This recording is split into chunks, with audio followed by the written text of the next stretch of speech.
We have had so many incredible games released on the Nintendo Switch in recent weeks, yet I am completely addicted to a game that cost me £2.50 on the eShop. And it turns out I'm not alone, as this game is taking the internet by storm. So today we'll be talking about the cozy game that's taking over the world. We also have a ton of cozy gaming news, including a Coral Island release date and news about when to expect that on the Nintendo Switch, signs that the Switch 2 announcement could be sometime soon, and we'll be going over all the games to look out for in November. All that and more, so make sure you subscribe to the channel to keep up to date on all things new and cozy on the Nintendo Switch. And let's just get into this. First up, let's talk about the cozy game that I literally cannot stop playing. Mario Wonder has not been touched because instead I've been playing this game endlessly. And if you're on the internet, you've probably seen it doing the rounds on YouTube, Twitch, TikTok, because it is genuinely everywhere. Today we are talking about Suika, or also known as the watermelon game. Now originally this was Japanese only, but literally a few days ago it got released worldwide. And just yesterday, the game got a big update, allowing you to play the game in English and introducing a brand new Halloween-like mode. There's nothing different about the gameplay, it's literally just the background that changes. Oh, and the fruit look horrified instead of happy. Now, if you're a millennial who was obsessed with 2048 when that was all the craze, then you'll probably enjoy the watermelon game, as it's a similar concept, but with a lot more chaos. The goal of the game is to try and score as high as possible by making as many watermelons as you can. And you do this by combining fruit without the fruit jar overflowing. So for example, 2 cherries will make a strawberry, 2 strawberries will make a grape, 2 grapes make what I think is a lemon, although this is very much contested. And as you can see from the chart, it goes all the way up to a watermelon. And so far, it sounds relatively simple, right? You would be wrong. Each turn you get a random piece of fruit, and despite the fact that cherries are the smallest fruit, these tend to be the most problematic as they stop the other fruit from touching and just causes all kind of problems. But on top of the cherries causing an issue, all the fruit kind of rotate as well, and they explode when you combine them. This leads to some wacky physics, meaning that no matter how much you try and plan each of your moves, you never really know how it goes, meaning that this is equal parts fun and also rage-inducing, and I think that's why it's been a unanimous hit. Also, the fact that it gives you a score means that you constantly want to try and do better than your last score, or you want to try and get a better score than all of your friends. Like, for example, I have been trying to break the 3,000 score mark and failing epically. All that to say, don't buy this game if you value your life, because I, like many people, have been obsessed with it. It's kind of like Power Wash Sim. It's really hard to explain why it's so Moorish until you actually play it. But trust me, once you've downloaded it, none of your other games will matter and you will only be playing the watermelon game. So this is a warning. Don't do it. And also let me know down below what your high score is. Next, let's talk about Coral Island, as we got news that it is finally leaving its early access and will be fully launching on November 14th on PC, Xbox X and S, and PS5. They've also just stated that they're looking at 2024 for a Nintendo Switch release. I am happy that they are still confirming that it will be ported to the Nintendo Switch, and honestly, I'm not that mad that we're going to have to wait a little bit longer, because if I'm being honest, I'm getting sick of farming sims. Don't get me wrong, I adore farming sims. They're one of my favorite franchises. But it seems to me that every single cozy game at the moment seems to be a farming sim or have some elements of farming in it. And I'm just farming simmed out. There's been a lot. Now, I haven't really covered Coral Island since its initial release over a year ago. So since then, there have been some massive changes to the game. In Coral Island 1.0, you'll have the storyline to revitalize the town and increase its rank. You're now going to be able to do in-depth interactions with NPCs, including heart events and dynamic dialogue. You'll also be able to get married and start a family. NPCs will have different outfits for each of the seasons. You can also customize the outside of your house, and you'll also have over 200 decor options and clothing options to choose from. You can now adopt pets and also have 8 unique festivals to do as well, each containing mini games to take part in. You'll also have access to all of the diving depths now, which is one of my favorite things to do. and all of the mining gates are finally open. And there's also going to be mer people. You can't date any of them yet, although they will be dateable in a future update. But truly, it's a farming sim that I've had an absolute blast with in early access, so I'm very excited to see what it's like in full release. One thing to bear in mind though, if you did buy this in early access, is that you will lose all of your game progress with this update other than your gold. This is just due to the update being so significant that it will cause problems if they let you keep your previous save. So just something to keep in mind. But yeah, I'm pretty excited. Next up, we have the news that A Little to the Left is getting another free update, and this one is all themed around Halloween. From October 27th, you'll be able to play 5 new Halloween-themed puzzles called Trick or Tidy.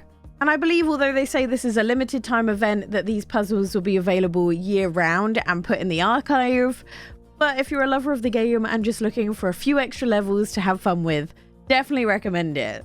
Next, let's talk about the Nintendo Switch 2. Now, we've had rumors about it for literally years, but Nintendo just did something that seems to suggest that an announcement may be incoming.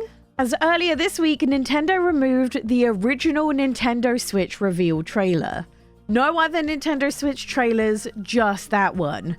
And the general thinking is that the reason they did this is to try and limit confusion and to make sure that when they announce the Switch 2, it's at the very top every single time you search it. Now, I personally still think we won't see them announce anything till early 2024, so not to affect their Christmas sales, but I'm kind of hoping that I'll be wrong. But I think this is a sign that it's coming, it's real, and we'll probably have it in 2024, because I feel like we desperately need it. The Switch is just not powerful enough for most games now. And despite the fact that AAA games seem to still look pretty decent, like Mario Wonder looks and plays beautifully, but indie games are really struggling.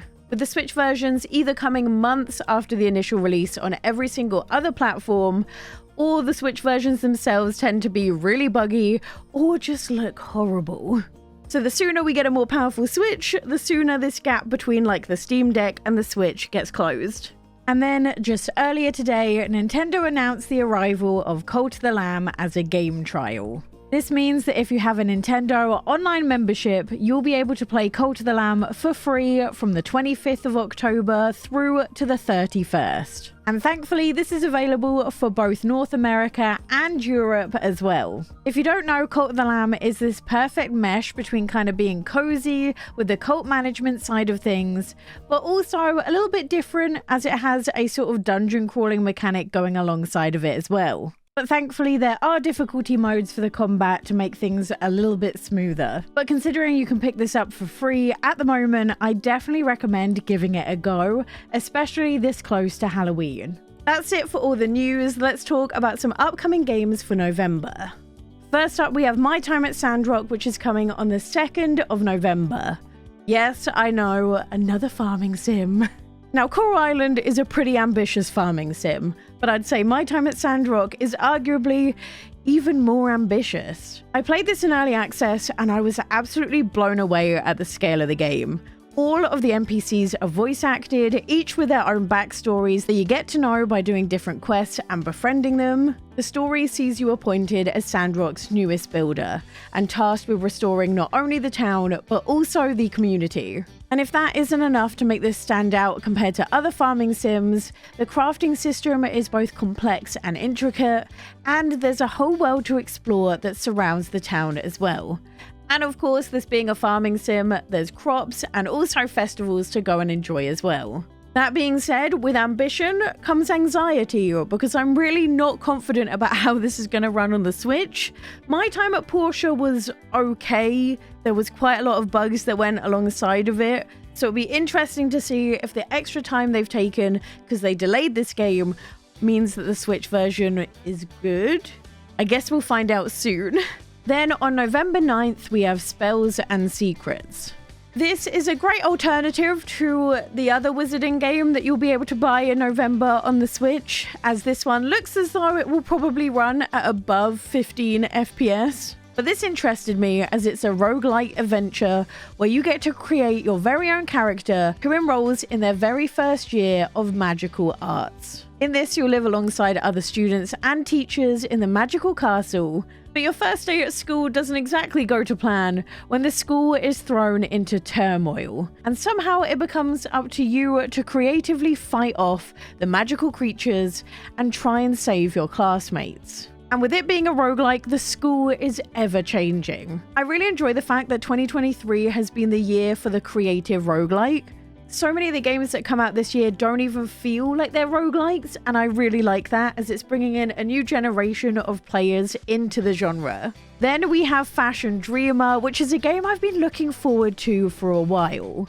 Now, honestly, I think how good this game is for me fully hinges on whether there's much direction in what you do, but either way, it's not a farming sim, and I'm really excited. This is a game all about fashion where you can create muses and set out to become a world-class influencer. You'll be able to give out advice and design outfits that fit the latest trends for others you pass by. And not only can you dress them from pre-existing items, but you can also create your own original items as well. You'll be able to showcase your designs as you go, and the fun part about this is you can interact with other players online, and liking their outfits will allow you to get their clothing items as well. And the more likes your outfit gets, the further it will spread with other players. I feel like this system is exactly what Animal Crossing needed. There were so many incredible design codes out there, but no easy way to find them. So I love the idea that if someone makes a really cool design, it will just spread around to other people's Nintendo Switches, just purely by people liking what they see. And the good news is, if you don't have any fashion sense like myself, then you can basically just use other players for inspiration and still have fun that way. The only thing I really hope for is that the muses are diverse and not just, you know, supermodel looking. Because I'd love to be able to dress up someone who looks like myself so I can get some clothes inspiration as well. Then on the 1st of November, we have Song of Nunu, a League of Legends story. Now, the coziness score kind of depends on if there's difficulty settings, but this is a single-player story adventure that follows best friends Nunu and Willup on an adventure across the frozen wilds as you search for Nunu's mother. It will see you hike, climb, and sled around the lands, battling blizzards, wolves, and even enchantments. And as you go, you'll be able to team up with champions you might recognize from League of Legends. Now, I'm in love with the entire game's aesthetic, but I'm going to be honest, I'm a little bit confused about what this game actually is. So as of right now, I'm not really sure if there's combat in it, how much of it is puzzle-based, how much of it is story-based, all of that. So I guess we're going to have to wait and see. But I'm looking forward to it, and fingers crossed it runs pretty decently on the Switch. On November 16th, Dredge is getting a brand new DLC as well. I personally love Dredge as it's got elements of coziness with the repetitive nature of the fishing and upgrading your boat, but also added layers of creepiness and intrigue that means that this is a great game for this time of year.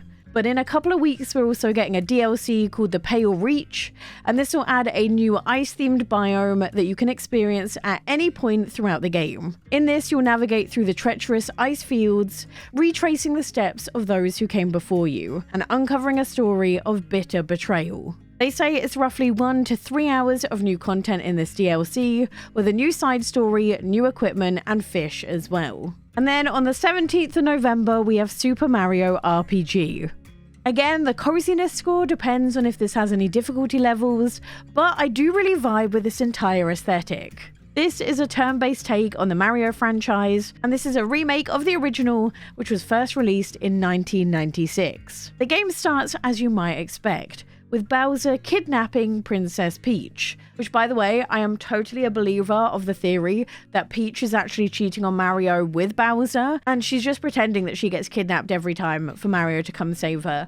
But anyway, when Mario confronts Bowser, an even larger villain appears, Exor the Giant Sword, who crashes down, destroying the keep, breaking the Star Road, and sending everyone flying. So it becomes up to Mario once again to try and find Peach and figure out what on earth is going on. You'll wander through different environments, take on battles and minigames, and meet different friends along the way. That's the news for this month, but if you want to see what the community voted as the best games on the Nintendo Switch of all time, click this video here.